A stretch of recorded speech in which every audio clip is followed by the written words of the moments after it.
The dog wouldn't stop barking at the floorboards. Copper had been acting strange since the moment they pulled up the gravel drive. Nose low, tail stiff, circling the same corner of the old cabin like something invisible had hold of him. Norman figured it was a mouse, maybe a possum that had crawled under the planks to die.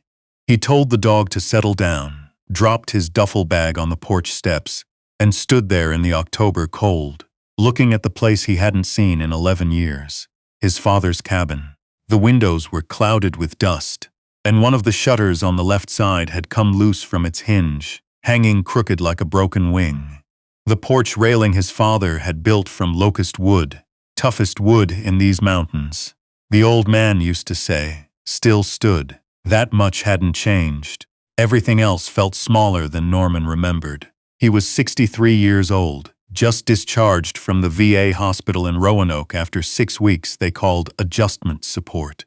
Before that, 31 years in the Army, 2 tours in the Gulf, 1 in Afghanistan, a knee that had been rebuilt twice, a marriage that hadn't survived the second deployment, and now this, a cabin in the Blue Ridge Mountains of Western Virginia, that his father, Raymond Hatch, had left to him in a will written on legal pad paper, and witnessed by a neighbor named Bev, who Norman had never met. The lawyer had called in August. Norman had been sitting in his truck outside a gas station in Harrisonburg, with nowhere particular to be. He almost said no. He almost said sell it. He had no use for a cabin. He barely had use for himself. But Copper had been in the passenger seat, chin resting on the center console, looking at Norman the way he always did. Like whatever Norman decided, Copper had already decided the same thing. So Norman said he'd come take a look. That was 6 weeks and 1 hospitalization ago. Now here he was. He unlocked the front door with the key the lawyer had mailed him in a padded envelope. The inside smelled like cedar and something older.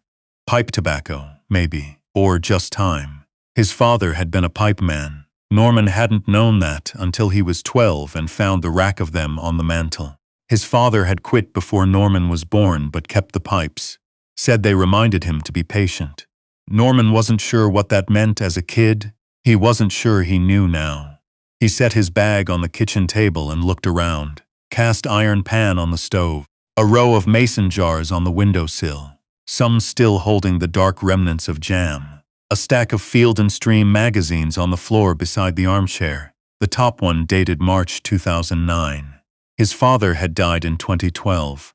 Norman hadn't made it to the funeral. He'd been in Kandahar, and by the time word reached him through the proper channels, the service was already done. His sister Claire had handled it. Claire, who'd lived 30 minutes away and visited every Sunday and called every Thursday. Claire, who hadn't spoken to Norman in 5 years, and whose name in his phone he still couldn't bring himself to delete. He stood in the middle of the cabin and felt the particular heaviness of a place that had been loved by someone who was gone. Copper pressed against his leg. "Yeah," Norman said. "I know." He spent the first day opening windows and sweeping. Found a box of his father's wool socks in the bedroom closet and left it where it was. Found a photograph tucked into the frame of the bathroom mirror. His father and a man Norman didn't recognize. Both in waders, both holding up trout, both laughing. His father looked young. Maybe 40. Norman had never seen his father look like that. He took the photograph and set it on the kitchen table where he could see it while he ate. That night he made instant oatmeal on the cast iron pan and sat in the armchair with a blanket over his knees. Copper lay across his feet. Outside, the wind moved through the ridge, and the trees made the sound they always make in October. A long, loose rustling, like something being slowly unwrapped. Norman fell asleep in the chair. He didn't dream, which was the best he ever hoped for. The next morning, Copper started again, same corner of the main room, near the old stone fireplace, sniffing along the floorboards, scratching at one particular plank with his front paw, whining low in the back of his throat. Norman got down on his knees and pressed his palm flat against the wood. The plank had a different sound when he knocked on it. Not hollow exactly, but not solid the way the others were. He found a flathead screwdriver in his father's toolbox under the kitchen sink. worked the blade into the gap. The plank lifted. Beneath it was a tin box, military green, about the size of a shoebox. It had a latch but no lock. Norman's hands were steadier than he expected when he pulled it out. Inside were three things. A folded piece of paper with his name on it, written in his father's handwriting. The capital N looping the way it always had. A bundle of envelopes tied with a rubber band that had gone brittle with age. And a small brass compass with a cracked crystal face, the kind the army had issued before GPS made them feel like antiques. Norman sat back on his heels and held the compass in his palm. He recognized it. He had given it to his father before his first deployment, 1991, standing in the driveway of the house he'd grown up in, not knowing what else to say. His father had taken it without a word and put it in his shirt pocket and squeezed Norman's shoulder so hard it left a mark. Norman had forgotten he'd given it away. He unfolded the letter. His father's handwriting was cramped and slow the way it got in his later years. Arthritis in the right hand, but every word was legible, like the old man had taken his time on purpose. Norman, if you're reading this, I'm gone and you came back to the cabin. I always hoped you would. I left it to you and not Claire because Claire already has a home. You never quite had one. I noticed that even when you were small. I'm not going to say I was a good father. I don't know if that's true. I was a quiet man and you deserved more talking. Your mother used to say I kept myself like a closed drawer and she wasn't wrong. The envelopes are the letters I wrote you during your deployments. I never sent them. I don't know why. Pride, maybe. Stubbornness. Didn't want you to think I was soft. Reading them might make you angry. That's all right. You have a right to be. The compass. You know where that came from. The cabin is yours to do whatever you want with. Sell it if you need the money. Keep it if you don't. But I hope you stay a while. The ridge is good in the fall. The creek behind the property has brook trout from September through November, if you're patient enough to wait them out. You were always the most patient of my children, even when you didn't know it. I'm sorry I was a closed drawer. Dad Norman read it twice. Then he folded it back along its original creases and set it on the floor beside him. Copper put his head in Norman's lap. Norman sat there for a long time without moving. He didn't open the envelopes that morning. He wasn't ready. He put everything back in the tin box and set the tin box on the kitchen table next to the photograph of his father laughing. And he put on his boots and his jacket and went outside and walked the property line until his bad knee started to complain. Copper ranging ahead through the yellow grass and the orange-leafed brush, flushing out nothing, just running for the pleasure of it. The property was 14 acres. A creek ran along the eastern edge where the land dropped off toward the hollow. There was a small outbuilding behind the cabin. His father's workshop, by the look of it, with a workbench and a pegboard of tools, and the particular dusty smell of sawdust and machine oil. A half-finished birdhouse sat clamped to the bench. His father had never finished it. Norman stood in the doorway of the workshop a long time. When he went back inside, he made coffee and sat at the kitchen table and opened the first envelope. The letter was dated November 14, 1991. His father would have been 52. Norman had been 31, somewhere in the Saudi desert, doing things he still didn't talk about at dinner. Norman, it's cold here tonight. Your mother made soup. I keep thinking about whether you're eating. I know that's a stupid thing to think about. You're in a war, but I think about it anyway. The Hendersons down the road lost their boy last week. I didn't know how to tell your mother without her worrying more. I sat with it for 2 days. That's not the right thing to do, but I didn't know what the right thing was. Be safe. I don't know if that means anything where you are. It's what I have. Dad Norman set the letter down and pressed the back of his hand against his mouth. He was 63 years old, and he had done things in 3 different wars, and he had buried men whose boots he didn't feel worthy to touch. And his father had sat at a kitchen table in 1991, thinking about whether he was eating, and had never said a word about it. He didn't read any more that day. The trouble started on the 3rd morning. A truck came up the gravel drive. Silver knew clean in the way that suggested it had never been on a gravel drive before. A man got out in khakis and a fleece vest and a smile that arrived before he did. He introduced himself as Preston Doyle, said he was with a company called Pinnacle Land Associates, and that they had been in contact with the estate for some time regarding the property. "The estate's been settled," Norman said. He was standing on the porch in his socks. Copper sat beside him, watching the man with the still, focused attention of a dog that has made a decision and is waiting for permission. Preston Doyle explained that the mineral rights to the 14 acres were something of a complicated matter, that there was an outstanding survey from 2018 that raised questions about the eastern boundary, that Pinnacle would be very interested in having a conversation about a fair resolution. Norman looked at him. "This is my father's land," Norman said. "Of course," Preston said, and smiled again. "And now it's my land. Absolutely, and we just want to make sure that—" "I think you should go," Norman said. Preston Doyle left a card on the porch railing. Norman waited until the silver truck was back down the drive, and then he picked up the card and put it in his jacket pocket.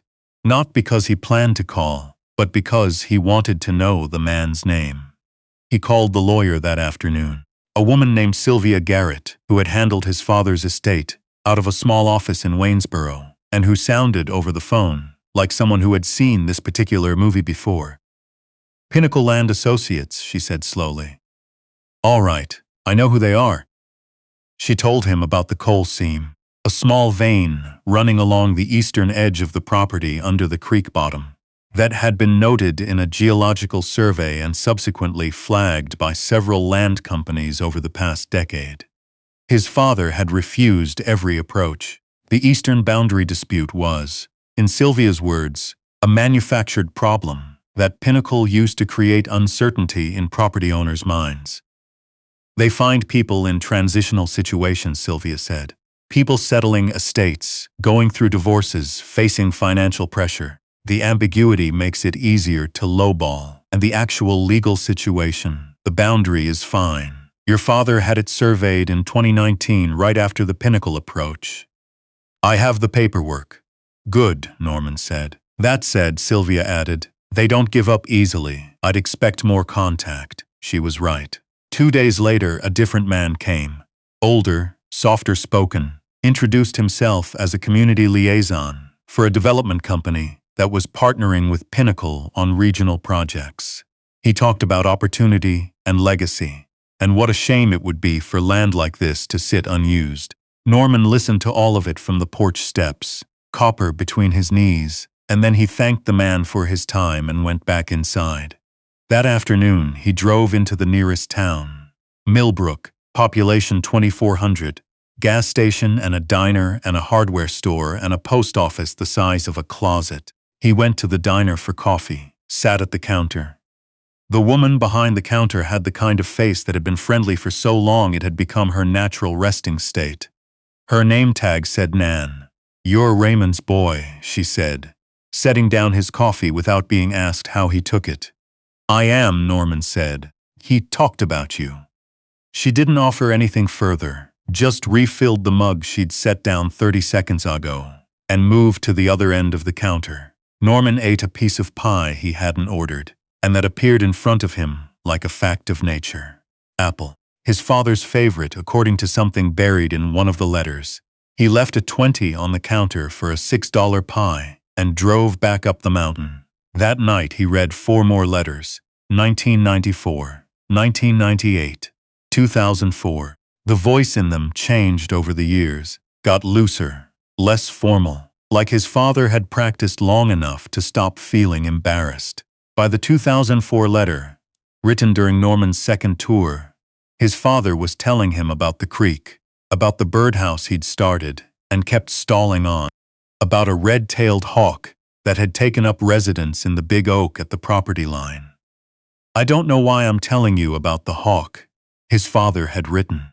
"I suppose I just want you to know what's here, in case it helps to picture it when things are hard." Norman folded that one slowly. He thought about the birdhouse on the workbench, the clamp still holding it in position after all these years, waiting for someone to drive the last few nails. In the morning, he went to the workshop. He didn't know much about woodworking. His hands knew weapons and vehicles and field medicine, and the particular muscle memory of 30 years of institutional life. But he found the nails his father had already sorted into a small dish beside the birdhouse. He found the hammer on the pegboard, hanging in the exact outline. His father had traced for it in black marker. He sat on the stool his father had sat on, and he finished the birdhouse with careful, slow strokes that probably weren't how his father would have done it, but were the best he had. It took him an hour. He mounted it on a post at the edge of the yard, where the big oak stood. 3 days later, a chickadee moved in. He was sitting on the porch drinking coffee when it happened, and he laughed. Actually laughed out loud, alone, which was something he had not done in longer than he could precisely remember.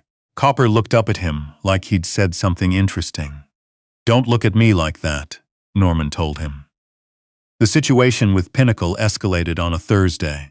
Norman came back from a walk to find the gate at the bottom of the drive open, and a man he didn't recognize standing at the edge of his property near the creek, taking photographs with a large camera. Norman walked down the slope, Copper at his heel, and when the man saw him coming, he didn't run or apologize. He held his ground and said he was conducting an independent survey. Norman had dealt with people who held their ground when they should have stepped back. He was familiar with what it usually meant. "You're on my land," Norman said. "Close the gate on your way out." The man took one more photograph and left. Norman called Sylvia. "That's trespassing," she said. "You can file a report with the county sheriff. Will it do anything?" A pause. "It creates a paper trail. In my experience with Pinnacle, the paper trail matters eventually." He drove to the county sheriff's office the next morning, filled out a report. The deputy who took it was a woman about his daughter's age. His daughter Meredith, who lived in Phoenix with her husband and their 2 kids, and who called Norman on his birthday, and on Christmas, and sometimes in between, when something made her think of him. The calls were never quite easy. Too much water under too many bridges. But she called. He'd learned to count that. The deputy took his report without much commentary and told him someone would follow up. Norman wasn't expecting much. He'd had enough dealings with institutions to know that paper trails were long and outcomes were slow. What he didn't expect was who called him that afternoon. The voice on the phone was measured, professional, with the slight formality of someone who had learned to be careful with words. "Mr. Hatch, my name is Frank Dillard. I'm with the county attorney's office. I understand you filed a report this morning regarding Pinnacle Land Associates." Norman said he had. "We've been building a case against Pinnacle for about 18 months, Frank Dillard said. Boundary fraud, coercive acquisition, violation of state mineral rights statutes. You're not the first property owner they've approached this way, and your report gives us one more piece of documentation in a pattern we've been establishing. I'd like to talk to you, if you're willing." Norman sat down at the kitchen table. "How'd you know to call so fast?" he asked. "I have an alert on anything Pinnacle-related filed in 3 counties, Frank Dillard said. "I've been waiting for them to move on Raymond Hatch's property for 2 years. They don't like to let go of a target. My father held them off. He did, and he documented everything. I have copies of his correspondence with our office, though he never wanted to press forward while he was alive. Said he didn't have the energy for a fight. But he made sure I had everything I'd need if someone else did." Norman looked at the tin box on the table. The photograph of his father laughing in the river with his friend. A closed drawer, but not locked. "Tell me what you need from me," Norman said. The case took 4 months to resolve. Norman stayed. He hadn't planned to stay more than a few weeks. But the weeks turned, and the creek froze in December and thawed again in February, and the brook trout came back in March the way his father's letter had promised they would, and Norman bought a second-hand fly rod from a shop in Millbrook and learned slowly and badly, and with great patience, how to use it. He and Frank Dillard met 3 times, once at the county office and twice at the cabin. Frank turned out to be 50 years old, a Vietnam vet's son, who had grown up in the county and knew its land disputes the way Norman knew military maps. He was not a dramatic man. He built his cases the way Norman's father built things, methodically, with the right tool in the right place, without showmanship. Pinnacle's lawyers were good. They delayed, raised procedural objections, questioned the chain of title documentation. In February, they made a final offer to Norman directly, circumventing the county case, a number that would have seemed generous to someone who didn't know what the land was worth and what it meant. Norman called. "Hold," Frank said. Norman held. In March, the state attorney general's office joined the case. Pinnacle had been doing the same thing in 11 counties across 4 states. What had been a local dispute became something larger, and in the way that institutional cases sometimes break all at once after building for years, it broke. Pinnacle's operating license in Virginia was suspended pending investigation. The boundary dispute on Norman's property was officially dismissed. 3 of the company's principals faced criminal referrals. Sylvia called Norman on a Tuesday afternoon while he was standing at the creek with his fly rod, Copper asleep on the bank behind him, and told him it was over. He stood there in the cold water in his waders and didn't say anything for a moment. "Your father would have been glad," Sylvia said. "He knew it would work out. He didn't know. But he prepared like he did. He always said, and I'm going to quote him because he said it more than once. He said, 'The land outlasts the argument.'"